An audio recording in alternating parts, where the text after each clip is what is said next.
살면서 가장 비싸게 산 물건의 가격이 얼마 정도 되시나요? 사람마다 다르겠지만 적게는 몇백만 원에서 많게는 몇천만 원 정도가 일반적일 겁니다. 이런 물건을 살 때도 우리는 신중하게 비교하고 꼼꼼하게 따져본 후에 구매 결정을 내리잖아요. 그런데 몇 억 원, 심지어 10억이 넘는 집을 살 때는 어떨까요? 의외로 많은 분들이 큰 고민 없이 느낌이나 직감에 의존해서 결정을 내리는 경우가 많습니다. 물론 집이라는 공간은 단순한 물건이 아니라 가족과 함께 행복한 시간을 보내고 삶의 안정감을 주는 필수적인 공간이기에 다른 구매와 단순히 비교할 수는 없습니다. 하지만 그만큼의 큰 돈을 투자하는 결정인 만큼 더 깊이 공부하고 고민하지 않으면 평생 후회할 짐이 될 수도 있습니다. 저는 부동산 공부를 좋아해서 32기 공인중개사도 합격해보고 부동산 투자도 6번이나 해본 적이 있지만 그 중에서도 4년 전 잘못 구매한 한 아파트가 아직까지도 골칫덩이로 팔리지도 않고 인생의 짐같이 느껴지는 경험을 한 적이 있습니다. 오늘 영상에서는 제가 이런 경험을 통해 느끼고 정리한 절대 사면 안 되는 아파트 특징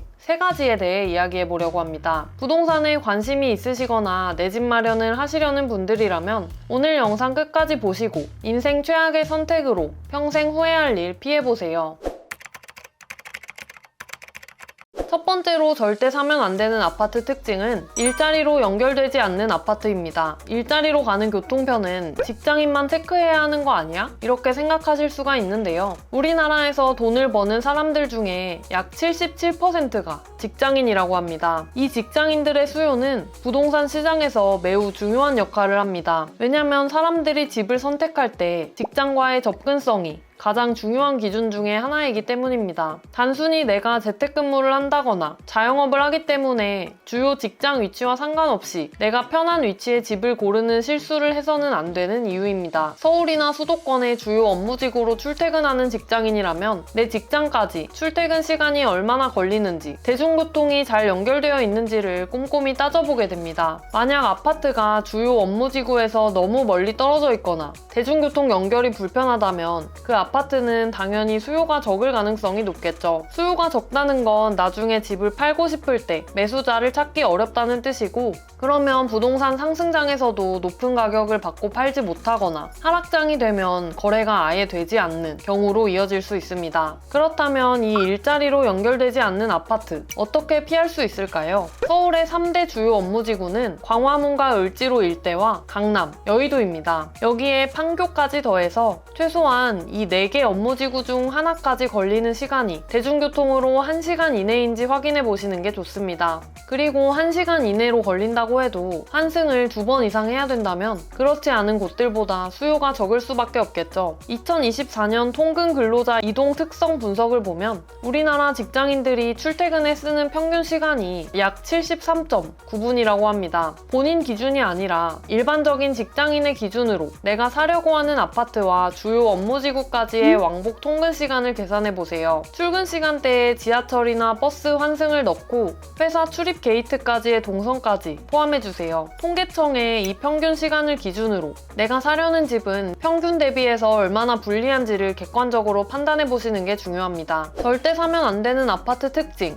2번째는 재건축이 어려운 구축 아파트입니다. 서울의 경우에는 전체 아파트의 약 20% 이상이 준공 20년 이상 된 구축 아파트에 속한다고 하는데요. 이런 아파트들은 시간이 지날수록 건물이 노후되고 그에 따라 주거 환경도 점점 나빠질 가능성이 큽니다. 특히 재건축이 어려운 아파트라면 투자 가치가 떨어지고 가격 상승을 기대하기도 힘들어집니다. 그래서 아파트를 사기 전에는 반드시 이 아파트가 재건축될 가능성이 있는지, 새 아파트로 바뀔 가능성이 있는지 반드시 확인해 보셔야 하는데요. 그렇다면 재건축이 어려운 아파트를 어떻게 구분할 수 있을까요? 다음과 같은 기준을 꼭 확인해 보셔야 합니다. 첫 번째는 용적률입니다. 용적률은 쉽게 말해서 땅 위에 올릴 수 있는 바닥 면적의 총합 비율인데요. 용적률이 바로 재건축 가능성을 판단하는 핵심 지표가 됩니다. 이미 용적률이 너무 높으면 새로 지을 수 있는 면적의 여유가 적어지겠죠. 그러면 분양을 할 수 있는 물량이 줄어들고 사업성이 나빠지게 됩니다. 해당 아파트가 위치한 땅의 종류에 따라서 허용되는 용적률이 다르기 때문에 정확하게 사업성 분석을 하려면 세부적으로 그 아파트가 위치한 땅이 어떤 땅인지,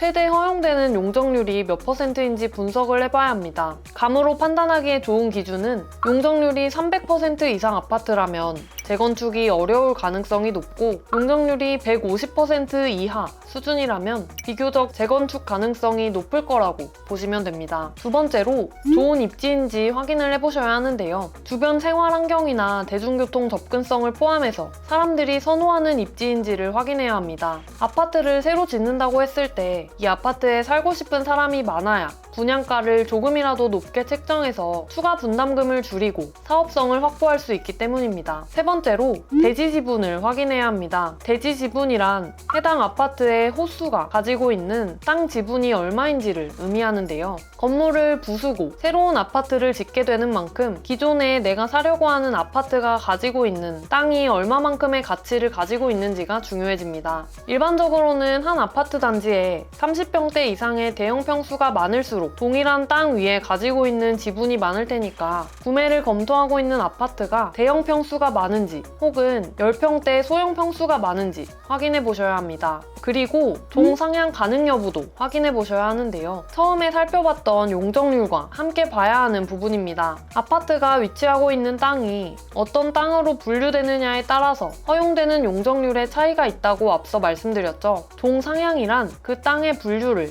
예를 들어 1종, 2종, 3종으로 나뉘어 있는 일반 주거지역에서 1종을 2종으로 또는 2종을 3종으로 변경하는 걸 말하는데요. 종을 높일수록 용적률과 층수를 높여 지을 수 있어서 사업성을 개선시킬 수 있습니다. 최근 정책으로 많이 시행하는 역세권 종상향이라던가 이런 요소들을 통해서 종상향이 가능한 땅이라면 향후에 투자 가치가 높아질 가능성이 비교적 높다고 볼 수 있습니다. 이런 요소들을 종합적으로 확인하려면 세부적인 분석이 필요해서 공부를 많이 해보시는 게 좋습니다. 너무 어렵다면 전문가의 도움을 받는 것도 좋은 방법이겠죠. 결론적으로 재건축 가능성이 낮은 아파트를 선택하면 시간이 지날수록 자산 가치가 하락할 가능성이 크니까 반드시 주의해주세요. 세 번째로 주의해야 할 아파트는 환금성이 낮은 아파트입니다. 부동산은 원래 주식이나 다른 금융상품에 비해서 환금성이 낮은 자산인데요. 내가 투자한 자산을 필요할 때 얼마나 빨리 현금으로 전환할 수 있는지를 나타내는 개념이 환금성입니다. 주식은 내가 시세로만 매도를 한다면 현금으로 찾기까지 3일 정도가 걸린다고 보면 되지만 부동산의 경우 돈이 필요해서 집을 팔려고 내놓았을 때 최소 몇 주에서 길게는 1년 이상이 걸려도 살 사람을 찾지 못하는 경우도 있습니다. 집이라는 재화는 물론 실거주 가치도 있지만 투자재로서의 가치도 무시할 수 없는데요. 환금성이 낮은 아파트를 사면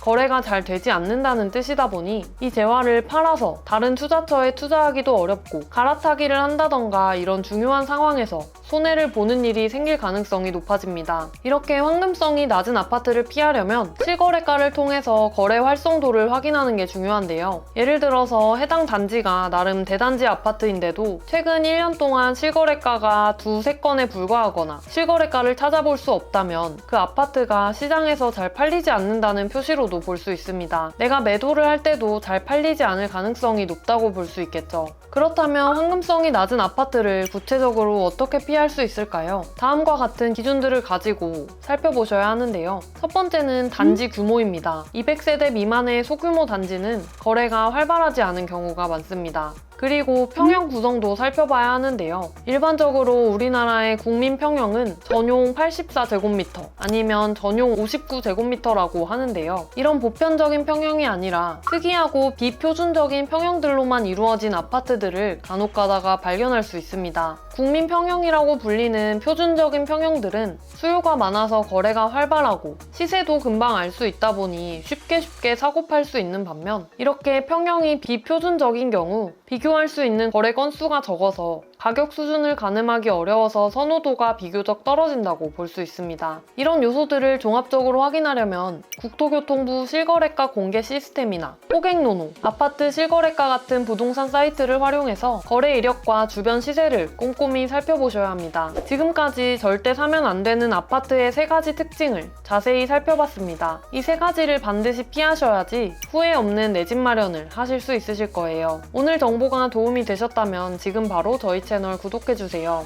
부동산 공부 제대로 해보고는 싶은데 혼자서는 막막하고 어떻게 시작해야 할지 모르겠다면 저희 부자 되는 습관과 함께 공부해보세요. 자세한 내용을 더보기란과 고정 댓글에 링크해서 확인하실 수 있습니다. 그럼 오늘도 시청해주셔서 감사합니다.